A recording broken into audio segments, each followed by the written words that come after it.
Step by step eyeshadow করার জন্য প্রথমে একটা আইজে আইব্রো করার পরে কনসিলার লাগিয়ে নিলে কনসিলারটাকে ভালো করে সেট করে দেওয়ার পর একটা যে কোনো ডার্ক কালার ক্রিজ লাইনে লাগিয়ে দিলাম ডট ডট করে। একদম সিম্পল ভাবে আমি আইশ্যাডো দেখিয়েছি তোমাদেরকে, ইজি টেকনিকে।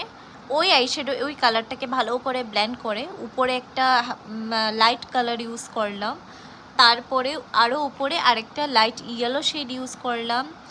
দেন আমি পুরোটাকে কাট ক্রিজ করেছি, ফুল কাট ক্রিজ। ফুল কাট করার পরে একটার পরে একটা কালার ইউজ করেছি। প্রথমে আমি একটা ডার্ক পার্পল কালার ইউজ করেছি, তারপরে আরেকটা শেড নিয়েছি, এটার সাথে দুটা কালার মার্জ করেছি, পিঙ্ক।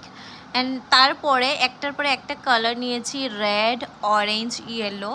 এগুলো কালার একটার পরে একটা ফ্ল্যাট ব্রাশ দিয়ে নেবে, ছোট ডোম ব্রাশ দিয়ে নেবে, যেটাকে আমরা ছোট ফ্ল্যাট ব্রাশ যেগুলো থাকে এগুলো দিয়ে মার্চ করে আমাদের double cut crease eyeshadow complete হয়ে গেছে। আইলিনার আর মাস্কারা লাগিয়ে কমপ্লিট। তোমাদের কেমন লাগলো জানাবে, আর আমার চ্যানেলটাকে সাবস্ক্রাইব করতে ভুলবে না। এরকম ভিডিও দেখতে হলে কমেন্ট আর শেয়ার করতে ভুলবে না। Thank you.